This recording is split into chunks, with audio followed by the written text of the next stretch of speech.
வணக்கம். நான் உங்கள் டாக்டர் சிவகுமார். ஷேக்ஸ்பியரை நம்ம எல்லாத்துக்கும் தெரியும். அவர் ஒரு ஆங்கிலேய எழுத்தாளர். அவர் தனக்கு தலைமுடி இல்லைன்னு வருத்தப்பட்டிருக்காருன்னு நினைக்கிறேன். ஏன் அப்படின்னா அவருடைய பல டைலாக்ல தலைமுடியை பற்றி குறிப்பிட்டிருப்பார்.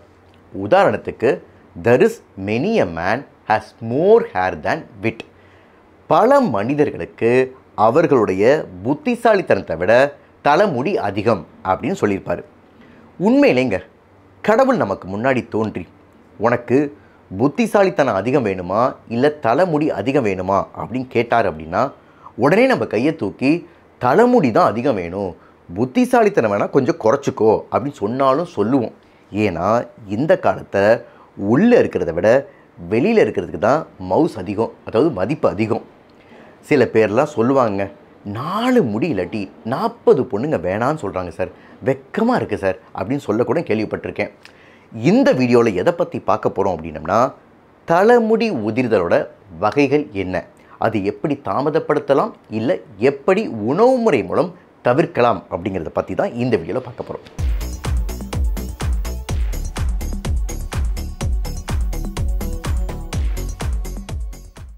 ஒரு மனிதனுக்கு சுமார் உடம்பு முழுக்க பார்த்துட்டிங்க அப்படின்னா 5 மில்லியன் ஹேர் இருக்குது. தலையில் மட்டும் 1,00,000லேருந்து 1,50,000 ஹேர் இருக்குது. ஒரு ஹேருக்கும் ஹேர் ஃபாலிக்கலும் இருக்குது. அது மட்டும் இல்லை, ஒரு ஹேருக்கும் லைஃப் சைக்கிளும் இருக்குது. சார், லைஃப் சைக்கிளுங்கிறீங்க, ஹேர் ஃபாலிக்கலுங்கிறீங்க, இதெல்லாம் தெரிஞ்சுக்கிட்டு நான் என்ன பரிச்சைக்கா போகிறேன் அப்படின்னு நீங்கள் வடிவேல் மாதிரி கேட்கலாம். கரெக்டு தாங்க. ஆனால் இதெல்லாம் புரிஞ்சுக்கிட்டீங்க அப்படின்னா தலைமுடி ஏன் உதிருது, அது எப்படி தவிர்க்கலாம் அப்படிங்கிறது உங்களுக்கு நல்லாவே புரியும். இந்த ஹேர் ஃபாலிக்கல்னால் என்ன, லைஃப் சைக்கிள்னால் என்ன அப்படிங்கிறத சிம்பிளாக புரியும்படி சொல்கிறேங்க. ஒரு முடியானது ஹேர் ஃபாலிக்கல்லேருந்து உருவாகி வளர்ச்சி பருவத்தில் இருக்கும், அதாவது க்ரோத் ஃபேஸில் இருக்கும். இது பேர் ஆனஜன் ஃபேஸ். இந்த க்ரோத் ஃபேஸ் முடிஞ்ச உடனே ஒரு டிரான்சிஷன் ஃபேஸுக்கு போகும். அது பேர் கெட்டஜன் ஃபேஸ். இந்த கெட்டஜன் ஃபேஸில் எந்த முடியும் வளராது. அந்த கெட்டஜன் ஃபேஸ்க்கு அப்புறம் அது டீலோஜன் ஃபேஸுக்கு போகும். இந்த டீலோஜன் ஃபேஸ் அப்படிங்கிறது resting face.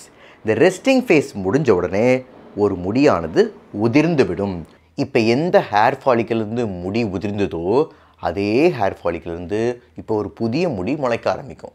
So ஆனஜன் face, கெட்டஜன் face, telogen face. இந்த ஆனஜன் ஃபேஸில் ஒரு முடியானது 3 வருஷத்துலேருந்து 6 வருஷம் வரையும் இருக்கும். அதாவது க்ரோத் பீரியடில் 3 வருஷத்துலேருந்து 6 வருஷம் வரையும் இருக்கும். அதுக்கப்புறம் இந்த கெட்டஜன் ஃபேஸில் 2லேருந்து 4 வாரம் வரையும் இருக்கும். அப்புறம் இந்த டீலோஜன் ஃபேஸில், அதாவது ரெஸ்டிங் ஃபேஸில் 2லேருந்து 3 மாதம் வரையும் இருக்கும். அப்புறம் இந்த முடி உதிர்ந்து விடும். ஸோ ஒருவருடைய தலையை எடுத்துக்கிட்டோம் அப்படின்னம்னா கிட்டத்தட்ட 85லேருந்து 90% அந்த க்ரோத் ஃபேஸில் தான் இருக்கும், அது ஆனஜன் ஃபேஸில் தான் இருக்கும் அந்த முடி. அதுக்கப்புறம் கொஞ்சம் கெட்டஜன் ஃபேஸில் இருக்கும்.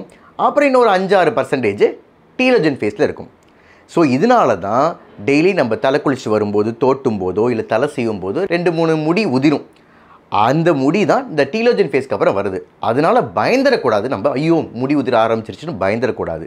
அது டீலோஜன் ஃபேஸ்க்கு அப்புறம் முடி உதிர்றது தான். அது சாதாரண முடின்னு நினச்சிட்டுக்கோங்க. ஆனால் அதுக்கே ஒரு மனிதனை போல் லைஃப் சைக்கிளே இருக்குது. இயற்கை தாங்க. சரி, இப்போ முடி உதிர்தலோட வகைகளை பார்ப்போம். முடி உதிர்தல் வகைகளை அப்படியே 2ஆக பிரிக்கலாம். அதாவது ப்ராடாக 2ஆக பிரிக்கலாம். Reversible, irreversible. அது ரிவர்சபிள் அப்படின்னா முடி உதிர்ந்தாலும் திரும்பவும் வளரக்கூடிய வாய்ப்புகள் உண்டு. இர்ரிவர்சபிள் அப்படின்னா திரும்பவும் முடி உதிர்ந்தால் திரும்பவும் முளைக்காது.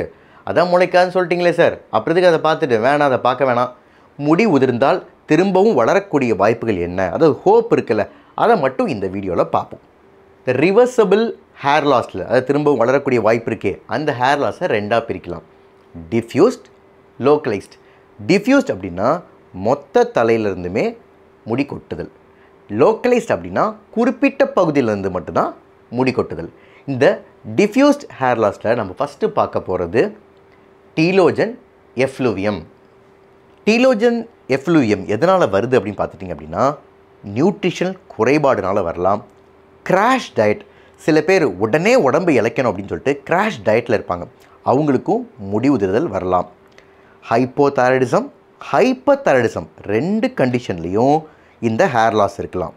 சில பேர் மெடிகேஷன், அதாவது குறிப்பாக பார்த்துட்டீங்க அப்படின்னா பிளட் தின்னர் எடுத்துப்பாங்க, அதாவது ஆன்டிகோயாகுலன்ட் எடுத்துப்பாங்க. அவங்களுக்கும் பீட்டா பிளாக்கர்ஸ், அதாவது ப்ரெஷருக்காக பீட்டா பிளாக்கர்ஸ் எடுத்துப்பாங்க, அவங்களுக்கும் ஹேர் லாஸ் ஏற்படலாம். சிலவங்களுக்கு ஆஃப்டர் டெலிவரி அப்பையும் வரலாம். ஹை ஸ்ட்ரெஸ், அதாவது சில பேர் அவங்க வீட்டில் யாரோ இறந்து போனாலோ இல்லை ரொம்ப நாள் பெட்டில் இருந்துட்டு இருந்தாலோ அவங்களுக்கு எல்லாத்துக்கும் ஹை ஸ்ட்ரெஸ்னாலையும் இந்த ஹேர் லாஸ் ஏற்படலாம். இது எல்லா கண்டிஷனையுமே நம்ம சரி செய்தால் ஹேர் ரீக்ரோத் ஆகிடும். உதாரணத்துக்கு ஹைப்போ ஆர் ஹைப்போதைராய்டிசம், இதை சரி செய்தால் ஹேர் ரீக்ரோத் ஆகிடும். நியூட்ரிஷனல் டெஃபிஷியன்சி, என்ன நியூட்ரிஷனல் டெஃபிஷியன்சி பார்த்து அதை எடுத்துக்கிட்டோம், அது மாதிரியான உணவுகள் எடுத்துக்கிட்டோம் அப்படின்னம்னா ஹேர் ரீக்ரோத் ஆகிடும். இந்த ப்ரெக்னன்சி முடிஞ்சதுக்கப்புறம், அது சைல்டு பர்த்துக்கு அப்புறம் கொஞ்ச நாளுக்கு அப்புறம் தான் முடியே கொட்ட ஆரம்பிக்கும், அப்புறம் அதுவே முளைக்க ஆரம்பிச்சிடும். ஸோ டீலோஜன் இஃப்ளூவியம் அப்படிங்கிறது ஒரு ரிவர்சபிள் ஹேர் லாஸ். இரண்டாவது ரிவர்சபிள் டிஃப்யூஸ்ட் ஹேர் லாஸ் ஆனஜன் இஃப்ளூவியம். இது யாருக்கு வரும் அப்படின்னு கேட்டிங்கன்னா, சில கேன்சர் பேஷண்ட்டுக்கு ரேடியோதெரப்பியோ கீமோதெரப்பியோ கொடுக்கும்போது ஹேர் லாஸ் ஏற்படும், அதாவது மொத்தமாகவே ஹேர் லாஸ் ஏற்படும். இது ரொம்ப ஃபாஸ்ட்டாகவே, அது ட்ரீட்மெண்ட் ஆரம்பித்த கொஞ்ச நாள்லேயே ஃபாஸ்ட்டாகவே ஹேர் லாஸ் ஏற்பட்டுரும்.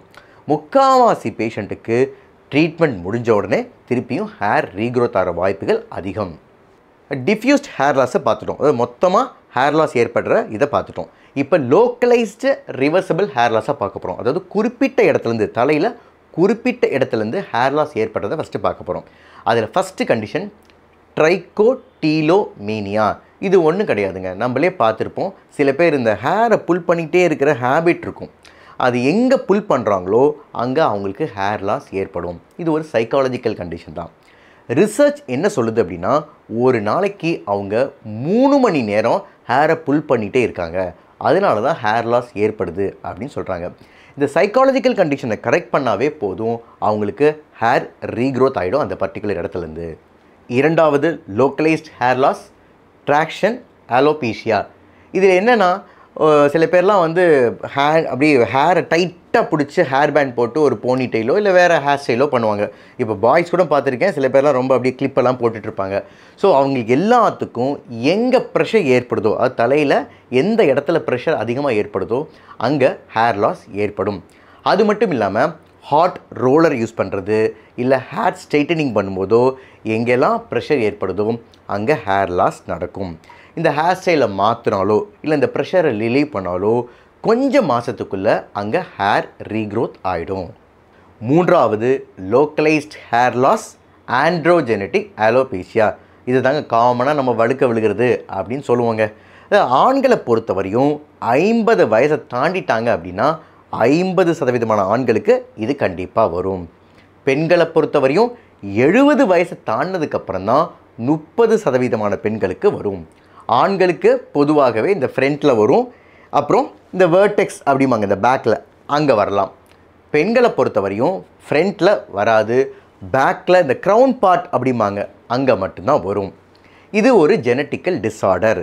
தாத்தாக்கு இருக்குது, அப்பாவுக்கு இருக்குது, நமக்கும் வரக்கூடும். இதை தெரிஞ்சாலும், இது இருந்தாலும், ஜெனட்டிக்கல் டிஸார்டராக இருந்தாலும் இதை சரி செய்வதற்கு நிறைய மெடிகேஷன்ஸ்லாம் இருக்குது. இதை உங்கள் டெர்மட்டாலஜிஸ்ட்டை கன்சல்ட் பண்ணி நீங்கள் எடுத்துக்கலாம். நான் அப்போவே சொன்னேன், ஒரு ஹேர் ஆனது ஆனஜன் ஃபேஸ், அதாவது க்ரோத் ஃபேஸில் இருக்கும் அப்படின்னு. இப்போ மெடிகேஷன்ஸ் எல்லாமே இந்த க்ரோத் ஃபேஸை இன்க்ரீஸ் பண்ணுற மாதிரி மெடிகேஷன்ஸ் அவைலபிளாக இருக்குது. அது மட்டும் இல்லாமல் இது வரும் அப்படின்னு நமக்கு தெரிஞ்சு அதை தாமதப்படுத்துகிற மாதிரி உணவு முறையை கொஞ்சம் மாற்றம் செஞ்சோம் அப்படின்னம்னா அதை நம்ம தாமதமும் படுத்தலாம். இப்போ ஹேர் லாஸோட வகைகளை பார்த்தோம். இப்போ எந்தெந்த உணவெல்லாம் அதை தாமதப்படுத்துறதுக்கும், உதாரணத்துக்கு ஆண்ட்ரோஜெனட்டிக் அலோபீஷியா, அதாவது சாதாரண நார்மல் வழுக்கையை தாமதப்படுத்துறதுக்கும் இல்லை ரிவர்ஸ் பண்ணுறதுக்கும் உதவுகிற உணவுகளை பார்ப்போம். Number 1 iron. அயன் நிறைந்த உணவுகள் என்னென்னு பார்த்துட்டிங்க அப்படின்னா, மீன் வகைகள், கீரை வகைகள், பீன்ஸ், பீஸ் மற்றும் அதர் லென்டில்ஸ். இரண்டாவது ஜிங்க். ஜிங்க் நிறைந்த உணவுகள் என்னென்னு பார்த்துட்டோம் அப்படின்னா, red meat, pumpkin seeds, hemp seeds, soybeans. மூன்றாவது செலினியம். செலினியம் எதில் இருக்குது அப்படின்னா, முட்டை, மஷ்ரூம், மீன் வகைகள். நான்காவது விட்டமின் டி. நமக்கே தெரியும், விட்டமின் டி சூரிய வெளிச்சம், மீன் வகைகள், முட்டை, மற்றும் மஷ்ரூமில் இருக்குது. ஐந்தாவது பாலி அன்சாச்சுரேட்டட் ஃபேட்டி ஆசிட். இது ஒன்றும் கிடையாதுங்க, omega-3 fatty acid and omega-6 fatty acid தான். omega-3 ஃபேட்டி ஆசிட் எதில் அதிகமாக இருக்குது அப்படின்னு பார்த்துட்டிங்கன்னா மீன் வகைகள், வால்நட்ஸ், சீட்ஸ் வகைகள், குறிப்பாக flax seeds, sunflower seeds. omega-6 fatty acid எதில் அதிகமாக இருக்குது பார்த்துட்டிங்கன்னா sunflower oil, safflower oil, flaxseed oil. ஆறாவது ஆன்டி ஆக்சிடெண்ட். எல்லா கலர்ஃபுல்லான ஃப்ரூட்ஸ் அண்ட் வெஜிடபிள்ஸ்லேயும் ஆன்டி ஆக்சிடெண்ட் அதிகமாகவே இருக்குது. ஏழாவது ரொம்ப ரொம்ப ரொம்ப முக்கியம், புரோட்டீன். ஏன் அப்படின்னா நம்ம ஹேர் ஆனது, அதாவது தலைமுடியானது ப்ரோட்டீனில் தான் ஆனது. கெரட்டின் அப்படிங்கிற ப்ரோட்டீனில் தான் ஆனது. அதில் ப்ரோட்டீன் டெஃபிஷியன்சி நம்ம உடம்புல ஏற்படாமல் எப்போதுமே பார்த்துக்கணும். ப்ரோட்டீன் நிறைந்த உணவுகள் என்னென்ன அப்படின்னு பார்த்துட்டிங்க அப்படின்னா வெஜிடேரியனில் soya chunks, soybeans, peanuts. Non vegetarian உணவுகளில் chicken breast, fish, egg. Hair லாஸ்க்கும் ஹேர் க்ரோத்துக்கும் என்ன சாப்பிட்ணுன்னு கேட்டால் ஒரு பெரிய பட்டியலையே போடுறீங்க சார். என்ன சார் இது, ஆன்லைனில் ஆயிரக்கணக்கான ப்ராடக்ட் விற்கிறாங்க சார், அதாவது ஹேர் லாஸ் சப்ளிமெண்ட் விற்கிறாங்க, வாங்கி சாப்பிட்டு போயிட்டே இருக்க வேண்டியதான், வேகமான உலகம் சார் அப்படின்னீங்கன்னா தயவு செய்து உங்கள் டாக்டரோட அறிவுரை இல்லாமல் ஆன்லைனில் விற்கிற ஹேர் லாஸ் சப்ளிமெண்ட்டை வாங்கி சாப்பிடாதீங்க. ஏன் அப்படின்னா ரிசர்ச் என்ன சொல்லுது அப்படின்னா சில மினரல்ஸோ சில விட்டமின்ஸோ அதிகமாக சாப்பிட்டால், அதிகமாக எடுத்துக்கொண்டால், உங்கள் உடம்பில் அதிகமாக இருந்தால் ஹேர் லாஸ் ஏற்படும் அப்படின்னு சொல்லுது. அதனால் தயவு செய்து சப்ளிமெண்ட்டை வாங்கி நீங்களாக சாப்பிடாதீங்க. முடி வளர்றதை பற்றி இவ்வளோ பார்த்துட்டோம். ஆனால் அந்த நம்ம ஊரில் எண்ணெய் தேய்ச்சிக்கிறது, மசாஜ் பண்ணிக்கிறது, டேண்ட்ரஃப், இதெல்லாம் எதை பற்றியுமே பேசலை சார் அப்படின்னா இது எல்லாத்தையும் அடுத்த வீடியோவில் டிஸ்கஸ் பண்ணுவோம். ஒரு செயலை செய்ய முடியும் அப்படின்னு நினச்சா முடியும். முடிய வளர வைக்க முடியாதா? கண்டிப்பாக முடியும். இந்த வீடியோ உங்களுக்கு பிடிச்சிருந்துச்சுன்னா லைக் பண்ணுங்கள், ஷேர் பண்ணுங்கள், சப்ஸ்கிரைப் பண்ணுங்கள். நன்றி, வணக்கம்.